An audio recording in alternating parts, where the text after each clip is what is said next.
Okay, so this past year, my name is Gabriel Ricard, by the way. That's probably important.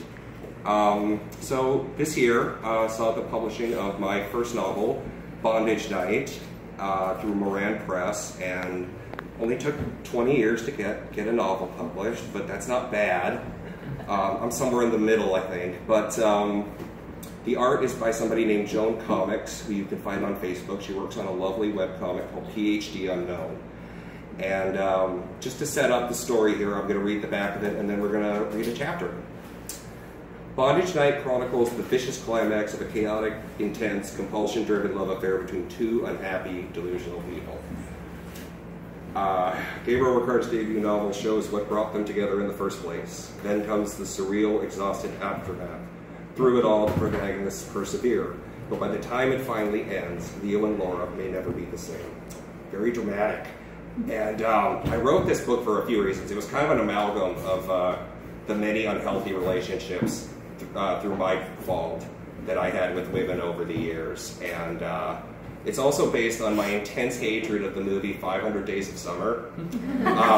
Because I've met, it's you know, the performances in the movie were good, I liked it, it was alright, but the characters bugged me forever, and I've met the real versions of Joseph Gordon-Levitt's character in that film. I've met several variations of that guy over the years. I've been variations of that guy over the years, and they're not that charming or handsome or well-adjusted. And that just pissed me off, like the way the movie just made, you know, unhealthy relationship expectations seem, you know, cute. It's not cute. And so that kind of compelled me to write this. So, without further ado, here is chapter 1. By 11, it was Leo's turn to try out the cross. He had worked it all out in his head. The whole walk over to the stage, the stripper and the cross itself. This was a comedy. This whole thing was going to be really goddamn funny in either a week or 6 months. That part was going to depend entirely on what Laura thought tomorrow. She had given him her blessing, but that blessing could just as easily disappear later. 2 hours from now, she could change her whole mood and decide she'd never agreed to it in the first place. He looked around the bar for her, no idea of where she had run off to. It was only a half hour ago that they had been sitting together, but he couldn't remember where in the bar that had been. The whiskey sours were legion, and they had replaced his short-term memory nicely. He tried to pinpoint the moment when everything around him had gone from the calm before the storm to the actual storm of human activity. This was one of the city's trendier college bars, very carefully designed to look like a derelict hole in the wall. Bondage Night was just one of their many little functions. Bars were just a profound waste of time and money for him. It was cheaper to get drunk at home, and the music was better. As he finished his drink and got up, he looked around for Laura again. There was a lot going on outside, and his eyes were having a hard enough time focusing on the room. This wasn't drunk, not yet, not even close. But it was right in the middle of knowing that he was going to be fairly hammered by the time he finally settled the tab. The human obstacle course from the bar to the little stage was considerable. He had struggled to be aware of the $7 wells, $4 beers, and how much he was spending on them. Moving freely was out of the question. Every step felt and probably looked like a crazed acid dance. He rested against the back of a chair for a moment, or against the point of being 5 surprisingly strong drinks into the evening. The night was going to move on with or without him. It seemed important to move along with it. The song playing was pretty good. Offhand, he was pretty sure he hadn't listened to the Sisters of Mercy in about 6 years. Of course, the next song would probably be one of the 5 Nine Inch Nails songs he really didn't fucking care for. He gave a feeble wave when he was close enough to the stage to be seen by the stripper. Or he thought she was a stripper. He wasn't actually sure. Bondage Night seemed a little too silly as an actual concept to attract an actual dominatrix. He didn't want to ask her. He couldn't even remember her name. She had told him earlier. It was a plain name and he remembered that much.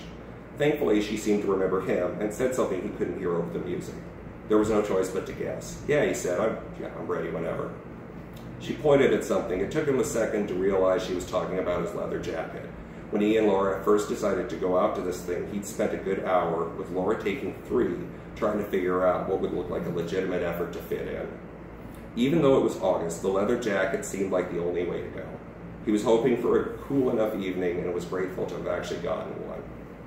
Once people had started to really pack in the place, it felt a bit warmer, but he was willing to put up with it. He took his jacket off, handing it to the other dancer. He liked the Louise Brooks as an 80s drug addict quality of the one working the cross, the one he had been speaking to. But they were both sexy in an out-of-his-league kind of way. Then again, so was Laura.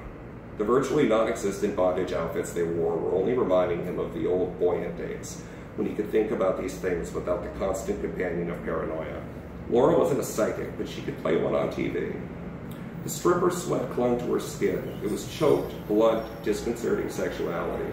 It actually looked like it was tightening her skin. Her black bangs were matted against her forehead. She pointed at his shirt and said something else he couldn't hear. Most likely, she was telling him to lose it. That was fine. It made sense. He wasn't really looking forward to showing off how much weight he had gained in the last few months. He handed the shirt over and killed the introspection. That was one of the constant dangers inherent in drinking. Everything had to be analyzed to death, reanimated, and then questioned again at great length, starting with why it needed to be discussed into oblivion in the first place. His experience with S&M was just barely diverse enough to pass an evening with the stories he had accumulated. However, he'd never tried one of these bondage cross things. It was just assumed where his legs and arms were supposed to go. The cross itself was metal. It looked shiny and well cared for. There was an adrenaline charge from how chilled it felt against his skin. It was almost impossible to see anything from the right.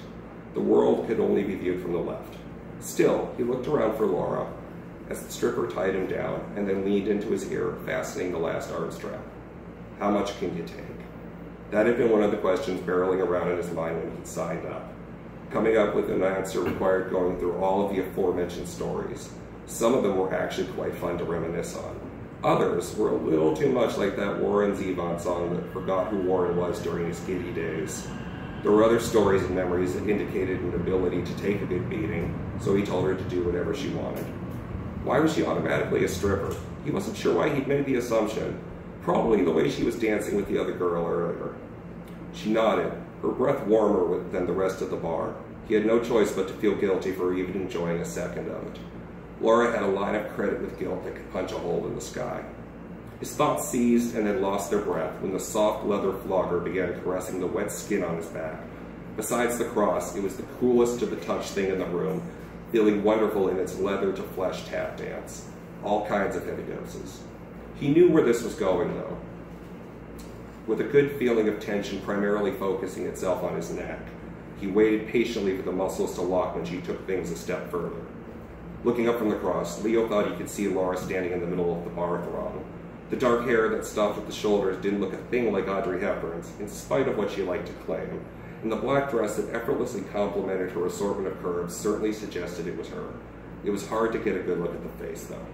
The cat o' nine tails came down in varying degrees of strength. Each lash was unique and heralded a moment to freeze time and enjoy the sensation. At least that's what he'd assumed beforehand. It didn't quite work out like that, but it went on for a number of rounds as he continued to scan the crowd for Laura. Hopefully she wasn't taking pictures. He didn't trust his face, what it might do when the tails of the floggers made their impact.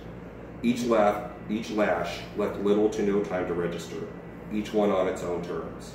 They had just moved in together, working towards a singular symphony of intensity. Then it abruptly stopped. She leaned into his ear again and asked if he was all right. He replied in the positive. She left again, and now there was nothing but burning skin, a whole new plateau of heat and humidity in his throat. With a little luck, Laura would be having a good time, too. She needed that even more than he did, especially after what the last few weeks had put her through. So that's chapter 1.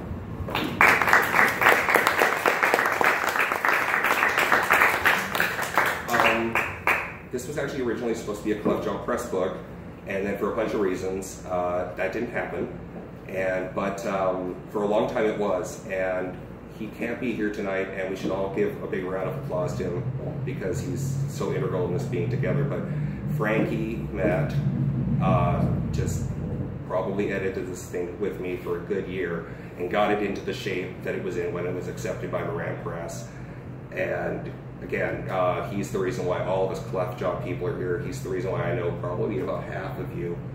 And so let's, since we got it, so we have it on video.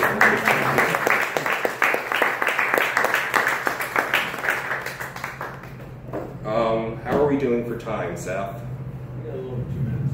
A little over 2 minutes? Yeah. Okay. That means I have time to read one poem. Just under. Just under? Yeah. Okay. We're going to go just slightly over that to read one poem. Goodness gracious. Okay, let's go ahead and read from this one. This is called Love and Quarters. It's going to be the title poem for my next book, my second poetry collection, the follow-up to Clouds of Hungry Dogs, which came out through Kleft Press, and that is amazing artwork by Frankie. You can find this book and others at kleftpress.com. I also have copies for sale. For the follow-up, I came up with the idea of Love and Quarters, and this hopefully this book will be out at the end of this year. And just to make it clear, I am not talking about, I mean, I want people to be able to figure out the poem on their own, but just to be clear, I am not talking about my wife, Kara. Just so nobody kind of goes, that poor girl. All right, this is Love and Quarters, and thank you so much for your attention. Ellie Finzer's up next. By God, by golly gee, we sure dazzled them at the flea market last year, in the cardboard box city that loved Nazi porn and hubcaps with finger paint landscapes built. My baby and I ruled the green parking lot valleys of Row C with the kindness and dignity of a strapped-for-cash police force. We won drinking contests with veterans of reenactments of wars that were fought across the tightrope tranquility of North America throughout the 1990s and 1980s.